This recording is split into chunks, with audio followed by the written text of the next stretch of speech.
My name's Kelly, and today I'm doing the Snob-O-Meter Tag.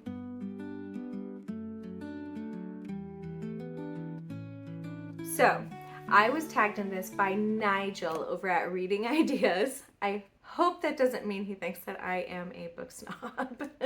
We'll see.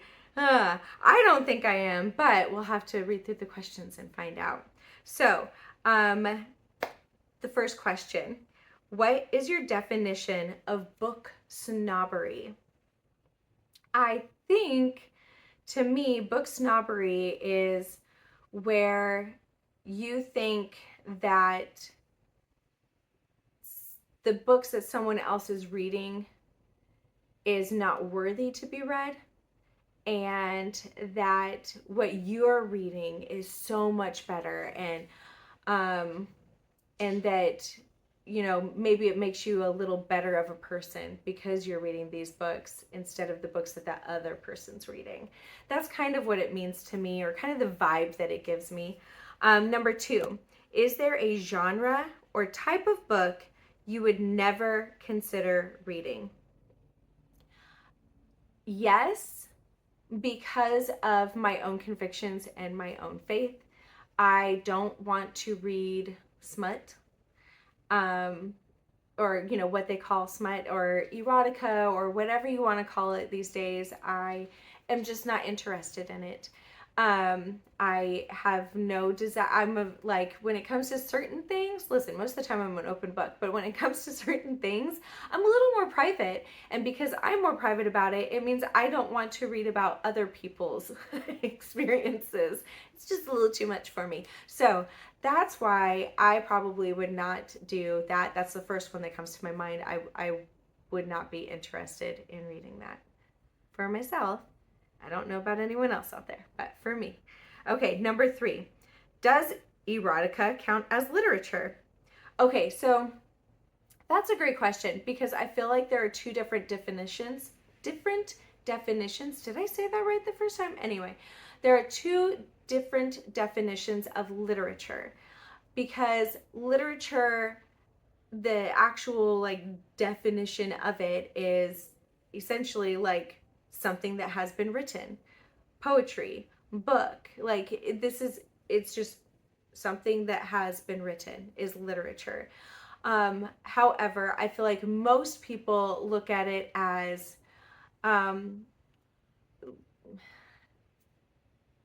something that's been written that can stand the test of time. Something that's been written that has an impact on people. So I'm just going to say, yeah, I technically think that erotica is literature. It is a book that has been written and someone put their time into it. I don't want to read it, me personally. Do I think it'll stand the test of time? Maybe. If I remember right, there are some books out there that are considered erotica that have been around for quite a while. So I guess it has the possibility of standing the test of time. I don't think that all of it will. But then there's a lot of books out there that aren't erotica that will not stand the test of time. So I don't know. Technically, yes, it's literature. It is. It's just not literature that I'm interested in reading. Okay, number 4. Is it better to read classic books than popular bestsellers? Can I just say that these classics were, most of them at one point or another, also popular bestsellers in their time?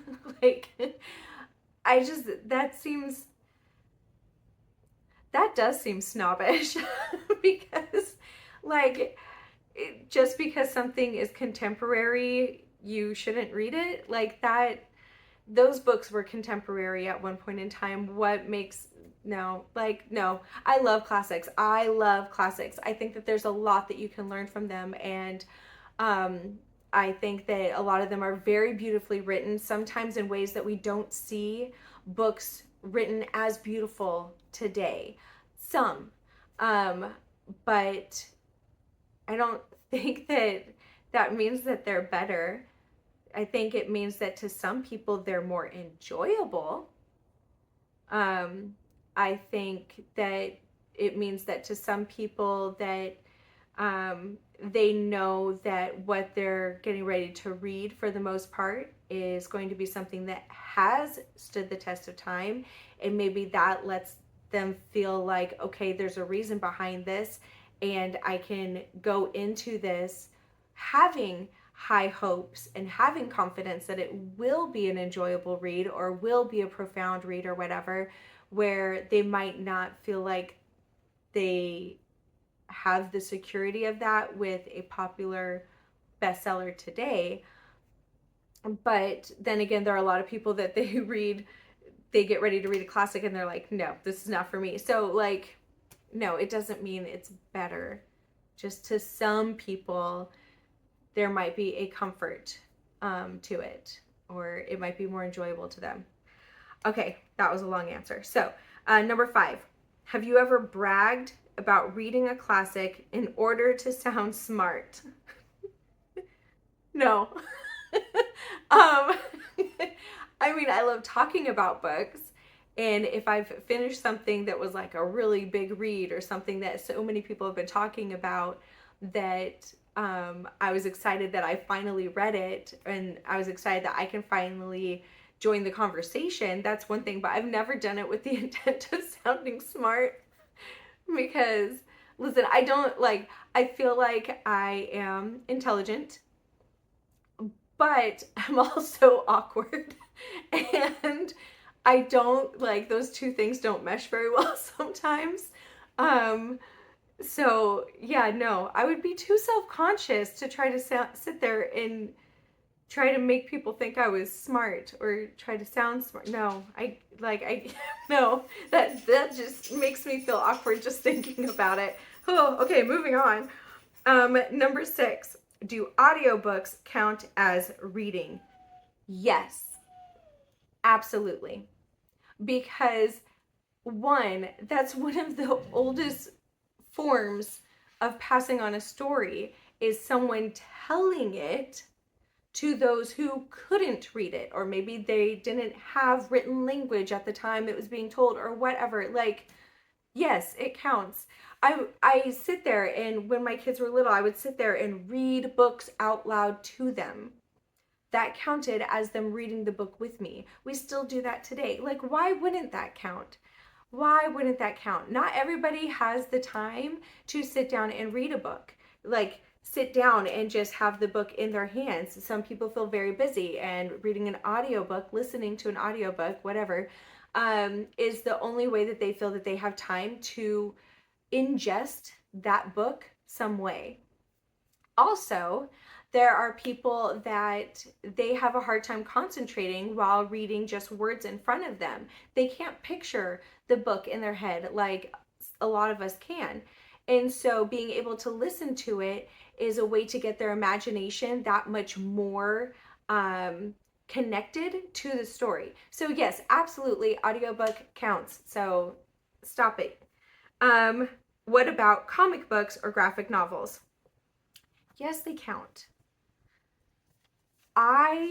They absolutely 100% they count. Like, it's a book, and sometimes that's the only way that people are going to take in some of those stories. Kind of like I was saying with the audiobooks, like some people's imaginations just don't click while reading just words on a page. So having those pictures there help to get the story that much more engaged with their imagination. So yes, it counts.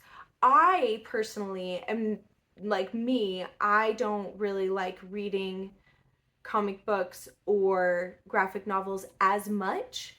Every once in a while, my daughter will have me read one, and they're fine. I don't like that it's telling me how the characters should look or how the situation should be. Like, I feel like I have a very strong, vivid imagination when it comes to reading, and I don't like when something says that something should look one way when in my brain I've already determined it's supposed to look a different way. So that's my personal only qualm with it, is that I don't want to be told how the things should look. Stop telling me how to imagine things. So, but yes, it's a book. They're books. Okay. Um, or they count as reading. Okay, number 7. Have you ever looked down on someone for reading a popular fluff book? A book with little substance to it. For example, a self-help book or a celebrity memoir. I don't, okay. First, okay, let's nitpick this part real quick. Um, I don't think that you can look at a self-help book or a celebrity memoir and say that they have little substance to them. That's real life stuff. Like, how can that be little substance? Even like, that makes no sense to me. I would not classify that as a popular fluff book. I would think that a cozy read, like, like a cozy mystery or something like that, would be more considered a fluff book. So that, I don't know, that makes no sense to me. Either way, no, I've never looked down on someone for reading a fluff book or a self-help book or a celebrity memoir. There's, no, I've never done that. No. Listen, I really, like, I need to calm down because I feel a little like irritated that they're saying that those are books with little substance to it. It's not. Stop it. Okay, anyway, 8. Have you ever been the recipient of someone else's snobbery?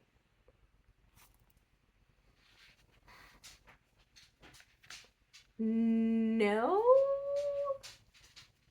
I don't think I have. Or maybe I did and I was just like, meh, whatever, and then forgot about it. I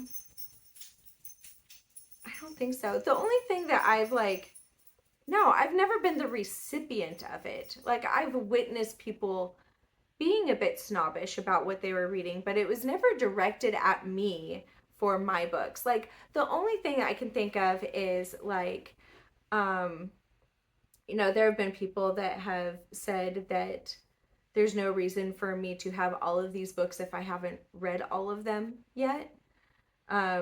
That, your personal library should be books that you've already read, kind of thing. Or that's silly.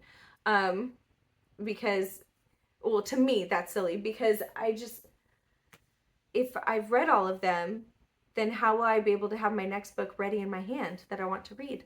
I don't like that idea and I want to have options. So that's the only thing I can think of. I'm pretty sure. I can't really think of anything else that might have happened that could be considered book snobbery, and I'm not even sure that that would be considered book snobbery. So I don't think so. Number 9, would you ever be friends with a snob? Maybe you already are. I feel like people can have different opinions.